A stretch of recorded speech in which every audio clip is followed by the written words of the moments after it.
Sa matagal na panahon, ganito ang kadalasang sitwasyon sa malalayong sityo sa Davao City. Isang gasera ang tanging nagsisilbing ilaw sa gabi. Nakasanayan na ng mga residenteng mamuhay sa dilim. Ilang dekada ng problema ang insurgency sa ilang lugar sa Davao City.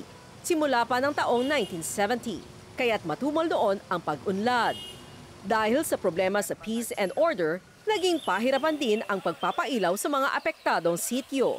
Pero nung time na may insurgency pa dito, may ilaw na rin po ba dito? May ilaw yung mga mga sentro lang ng barangay. Okay. So ilang percent po ang may ilaw at ilan ang wala during that time? Dito sa akin, ma'am, parang 50% yata. Kasi dito hanggang doon lang sa proper yung kuryente, hindi pa nakaakyat dito sa taas. So yung sa barangay Malabog, 50 ang meron at 50 wala? Oo, 50 wala.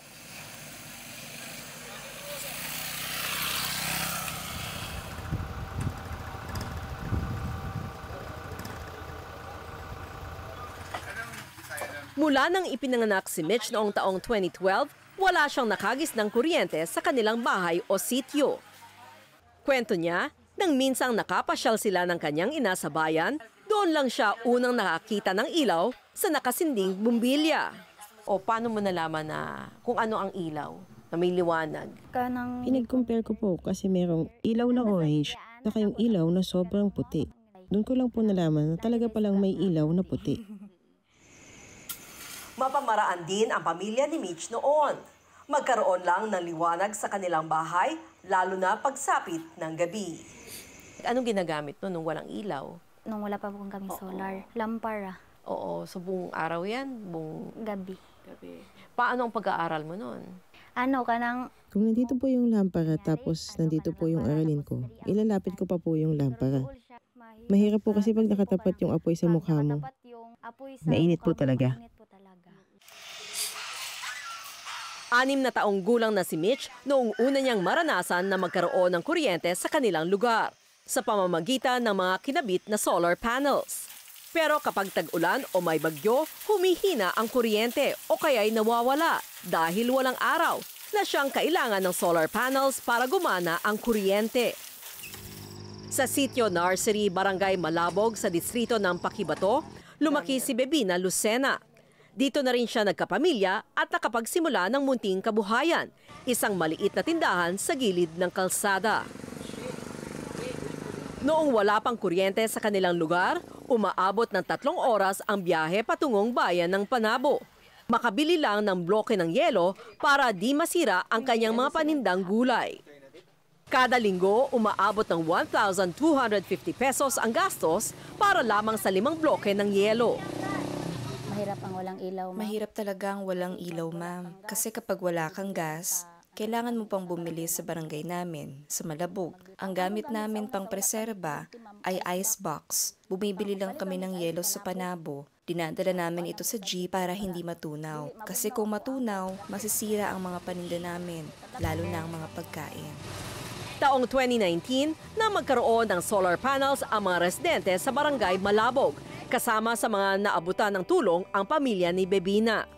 Pero dahil limitado ang supply ng kuryente mula sa mga solar panels, limitado rin ang natitinda ni Bebina noon, kaya maliit rin ang kanyang kita. Anong buhay meron tayo kung walang kuryente? Para sa ilang mga lugar dito sa Davao, ito pa rin ang realidad. Taong 2023 lang nang mailawan ang ilang mga sityo dito sa Barangay Malabog. Silipin natin kung paano nito nabago ang buhay ng mga residente dito.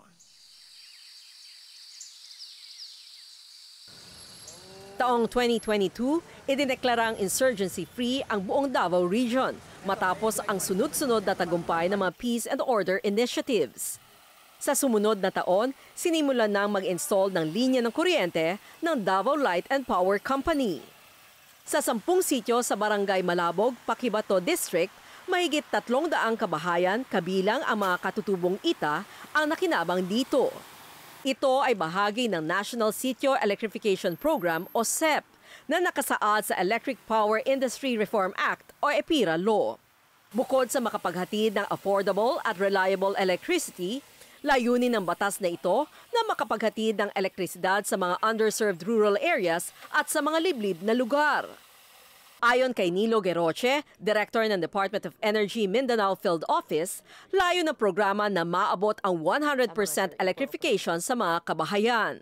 Electrification initiative or electrification program is one of the key priorities of the Department of Energy, not only in Mindanao but in the entire country. Yun po, the government is trying or it's all its efforts to improve, because that is also mandated to us by the President to electrify 100% of the household by 2028. Naglaan ang Davao Light ng higit 500 milyong pisong budget para sa paglalagay ng linya ng kuryente sa mga sityo sa loob ng mahigit isang dekada. Ang Davao Light ang ikatlong pinakamalaking privately owned electric distribution utility sa bansa. Ayon kay Enrique Zartia, Presidente at Chief Operating Officer ng Davao Light, bagamat sa buong Davao, mahigit 99% na ng mga sityo ang kanilang napailawan, aminado silang marami pa rin silang tatrabahuhin. Lalo't moving target ang pagpapailaw sa mga kabahayan dahil kada taon nadadagdagan ang mga residente sa mga sityo. So right now, among the 182 barangays within the franchise area, we're proud to say that we are 100% electrified. Now at the sitio level, which is around 860, there are only 2 remaining sitios that we need to energize. But at the household level, there are around 503,000 households where 2,000 are yet to be energized. So we're really more than 99%. Ang nananatiling 1% ay katumbas ng 66 na sityo sa Davao na hindi pa napapailawan. Sa Barangay Malabog, meron itong 35 sityo. 31 sa mga ito ay napailawan na. 2 sityo ang may problema sa kalsada, habang ang 2 pang natitirang sityo ay ongoing ang electrification process. Ito yun, ma'am, yung 2, parang ang problema doon, yung paano dalhin yung raw materials doon. Yung poste, kasi malayo, tapos maputik pa yung daan. Pero yung isang sityo, naka-request kami ng kalsada sa city government, na meron ng 1.5 kilometro na bulldoze na, pero hindi pa rin passable. Para mapatayuan ng poste ng ilaw ang isang lugar, kailangan munang unahin ang pagpapaayos sa mga kalsada at maresolba ang ilang issue. There are also requirements for the barangays. Like, for example, we need a road right-of-way. So there has to be a clear road right-of-way for us to be able to extend our lines. 6 na beses na mas malaki ang Davao City kumpara sa Metro Manila sa lawak nitong mahigit 2,000 kilometro kwadrado. Malalayo ang agwat sa bawat barangay. Kaya challenging ito para sa mga linemen na siyang nag-i-install ng mga linya ng kuryente. 16 na taon nang nagtatrabaho sa Davao Light si Michael Angelo bilang lineman. Ngayon, isa na siyang line construction supervisor. Aminado siyang hindi madali ang kanilang trabaho, lalo na pag sila'y nagpupunta sa mga liblib na lugar. Mahirap siya kasi pag nasa sitio na, medyo yung daanan, rough road na siya masyado. Kailangan mo talaga ng four-wheel drive na truck para na sasakyan para makarating doon, ma'am. Bukod sa malayo at mahirap puntahan ang ibang mga sityo, pahirapan din ang clearing operations para may paglagyan ng mga poste ng ilaw. Yung problema namin is yung sa vegetation. Kasi yung mga may-ari ng puno, minsan ayaw nilang ipaputol yung mga puno nila. So nagagalit pa sa inyo? Yes, ma'am. Minsan nagagalit pa. Kaya pag pumupunta kami sa mga area ng ganyan, nagpapasama kami ng barangay officials para mapakaisapan namin yung may-ari ng puno na maglalagay tayo ng electricity dito. Pero walang daang malayo at maputik sa taong nagmamalasakit. Para sa Davao Light, ang bawat sityong kanilang napapailawan ay isang hakbang tungo sa mas maliwanag na kinabukasan. So here in Davao Light, it is our massive transformative purpose to empower the evolution of our cities, and we believe that the city electrification program is part of that mandate. Dito na ako kumukuha, ma'am, ng aming kita. Hindi ako kumukuha ng mga bagay na hindi ko mapagkakakitaan o mapapakinabangan para sa aking pamilya. Ano yung naaalala mong mga bonding moments nyo nun? Kanang ginatuluan ko basa kay bugo mo kay ko sa una, tapos siyang nagatulo sa ugbasa, tapos Makamiss to siya.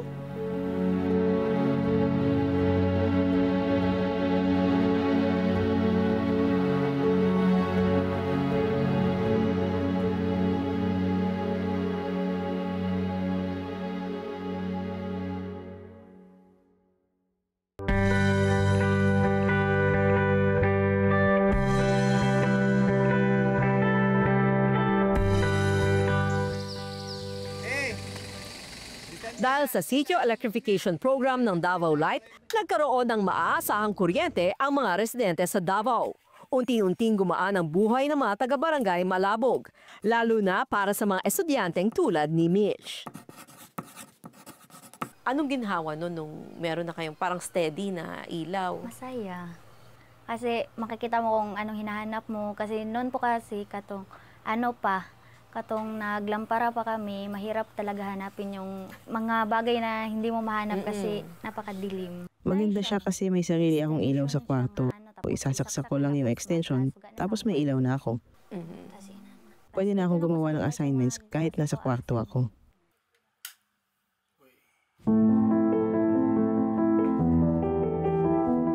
Pero sa kabila nito, may hapdi ng sakit pa ring naiwan sa puso ni Mitch. Naalala pa kasi niya ang panahon na kasama niya ang kanyang itinuturing na mamang, kapatid ng kanyang tunay na ina. Noong kalbaryo ang kanyang sinusuong para lang makapag-aral kahit na walang kuryente. Kamakailan lamang ay pumanaw na ang kanyang mahal na mamang. Ano yung naalala mo, mga bonding moments nyo nun? Ginatuluan ko basa kay bugo mo kay ko sa una, tapos siyang nagatulo sa ugbasa, tapos makamiss to siya.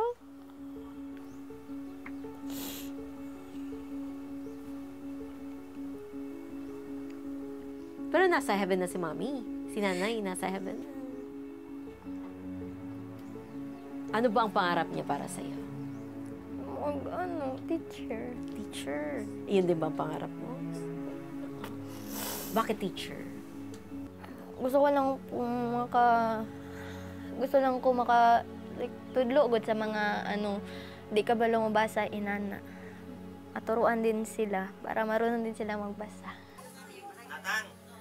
Para matupad ang pangarap ni Mitch at ang pangako niya sa kanyang mamang, mas pinagbubutihan pa niya lalo ang kanyang pag-aaral.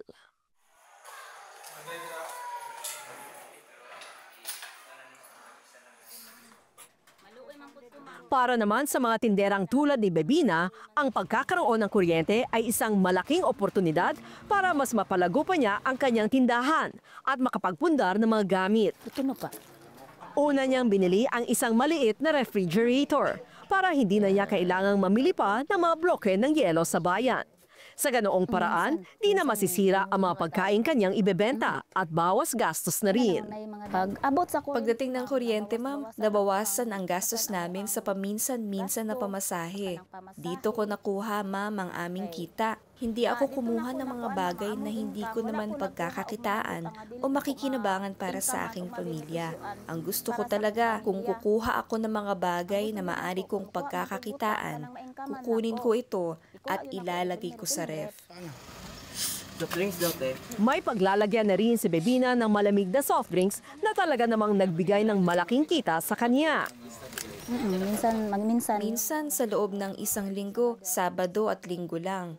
Kinukuha ko ang kita ko, ma'am, 2 araw lang. Kaya nakakabili ako ng 1 o 2 case. Marami ang nainom dito sa tindahan. 2 days lang? 2 araw lang talaga, ma'am. Bukod dito, nagtayo rin siya ng isa pang maliit na negosyo, ang paglalagay ng piso wifi pandagdag kita. Kasi malaki ang kita ng piso wifi. Magkano po ang kita? Minsan, 2 months is 6,000. Ganun kalaki, ha? Tapos ang kuryente is 600, 700. Sa piso wifi ko lang kunin yung pangbayad ko. So mahilig ho palang gumagamit dito ng cellphone, no? Ang daming cellphone dito, ma'am. Malaki talaga ang maipon namin. Pero marami kaming mga obligasyon. Oo, pero at least yung net nakita nyo, yung malinis na, magkano? Siguro sa isang buwan, ang net kong maipon ko is 20, 30. Wow. Nang umunlad ang munting negosyo ni Bebina, simula nang makabitan sila ng linya ng kuryente, na-inspire din ang kanyang mga kapitbahay. Kaya't marami sa kanila ay nagsimula na rin magbukas ng sarili nilang tindahan. Malaki ang pasasalamat ko sa pagkakaroon ng kuryente sa Davao Light dahil marami itong benepisyo na ibinigay sa amin. Kaya ito ang binili ko. Mula nang dumating ang kuryente, ito ang mga bagay na nakakatulong sa aming kabuhayan.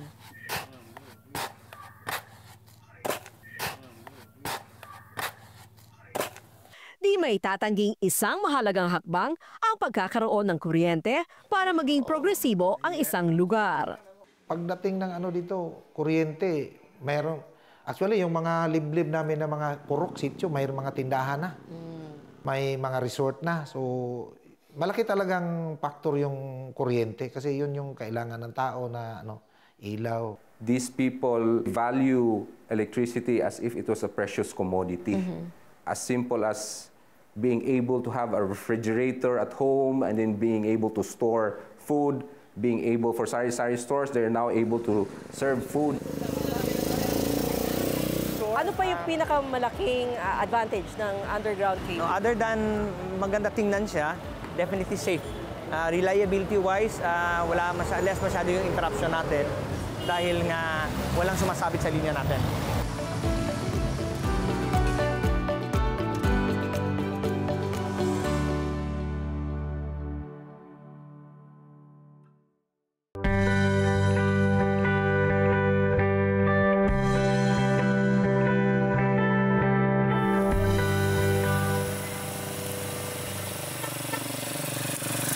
Kasabay ng pagpapatupad ng sitio electrification program sa mga liblib na lugar sa Davao ay ang pagsasaayos naman ng mga sanga-sangang kable ng kuryente sa buong Davao City.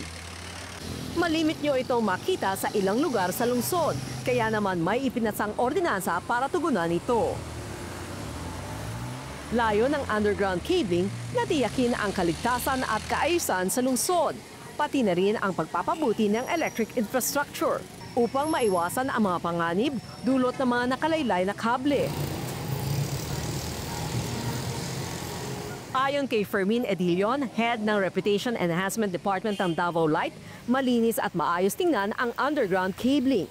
At mas ligtas ito para sa mga motorista dahil wala ng mga kable na maaaring magdulot ng perwisyo o aksidente.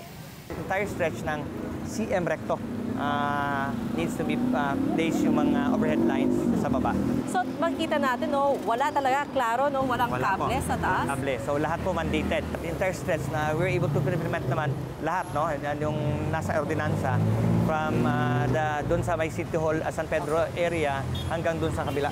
Ito pa yung pinakamalaking advantage ng underground cable? Other than maganda tingnan siya, definitely safe. Reliability-wise, less masyado yung interruption natin dahil nga walang sumasabit sa linya natin. Maganda at malinis nga naman tingnan kung walang mga kumpol-kumpol na linya ng kuryente na nakasabit sa mga poste. Bagaman maganda ang underground cabling, may mga kaakibat din itong challenges. Dahilan para maantala ang pagpapatupad nito. Isa na diyan ang malaking budget na gagastusin para dito. It boils down to funding na naman eh. It's still quite expensive. It's 10 times more? Yes, yeah. Sa mga electric cooperatives, again, as I've said, dependent na naman sila sa government subsidy na for the private at saka pwede nilang i-capex yun. But sa private, talagang through their own funding talaga yon kung saan nila makukuha yon.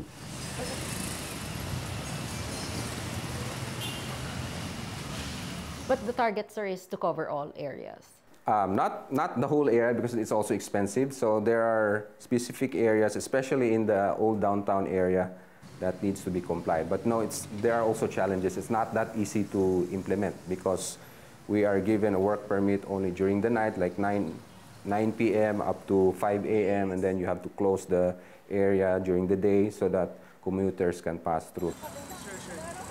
Kumpara sa Luzon at Visayas, ang Mindanao ang may pinakamababang electrification rate in terms of households sa bansa.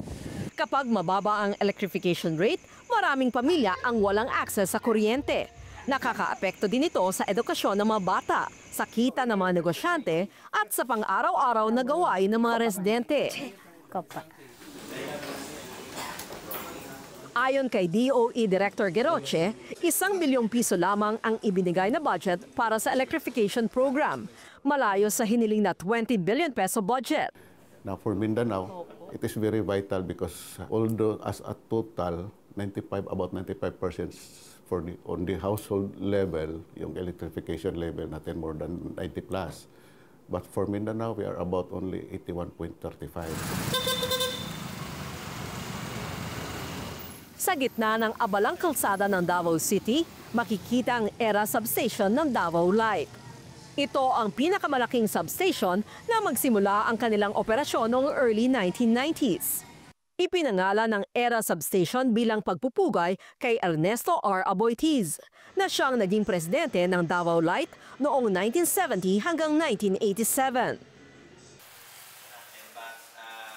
Itinuturing na backbone ng power distribution utility ang ERA at iba pang substations. Dahil sa mga pasilidad na ito, dumadaloy ang kuryente patungo sa bawat tahanan, negosyo at industriya. Kapag may nakaschedule o bigla ang brownout, tumutulong ang ERA substation sa pag-ako ng karga mula sa ibang substations para hindi magtagal ang pagkawala ng kuryente. Bilang isang full digital substation, ang ERA Hub ay may real-time control at protection na nakatutulong para agad ma-identify at mahanap ang mga problema sa linya ng kuryente. Kaya naman mas mabilis ang pagtugon ng Davao Light at maaasahan ang serbisyo sa mga nasasakupang lugar. Habang patuloy ang pagsasaayos ng mga kable ng kuryente sa Davao City, tuloy-tuloy din ang paghahatid ng liwanag sa mga liblib na sityo sa pamamagitan ng Sitio Electrification Program. Sa mga proyektong ito, iisa ang layunin, ang pagandahin ang sitwasyon ng elektrisidad sa Davao. Dahil sa liwanag na dala nito, mas nagiging maliwanag ang pag-asa at pag-abot sa mga pangarap ng mga Davaoenyo. Umunlad para ma-renovate. Ang alin? Ang bahay. Ang bahay. Oo. Gusto ko rin maging successful para kaya ko nang suportahan ang sarili ko. Kaya ko nang buhayan ang sarili ko. Hindi na ako aasa sa iba. At para naman sa mga may maliliit na negosyo gaya ni Bebina, ang kuryente ay hindi lang isang pang-araw-araw na pangangailangan, kundi isang daan para umangat ang kanilang kabuhayan. Dito namin kinuha yung pinapaaral namin sa yung mga anak namin.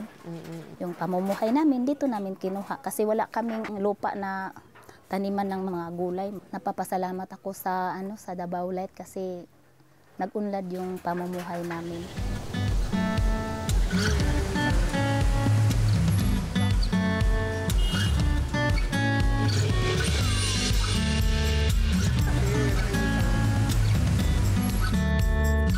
Electricity is the lifeline. Sa pamamagitan ng Sitio Electrification Program ng Davao Light, maraming pamilya ang nagkakaroon ng mas maliwanag na kinabukasan.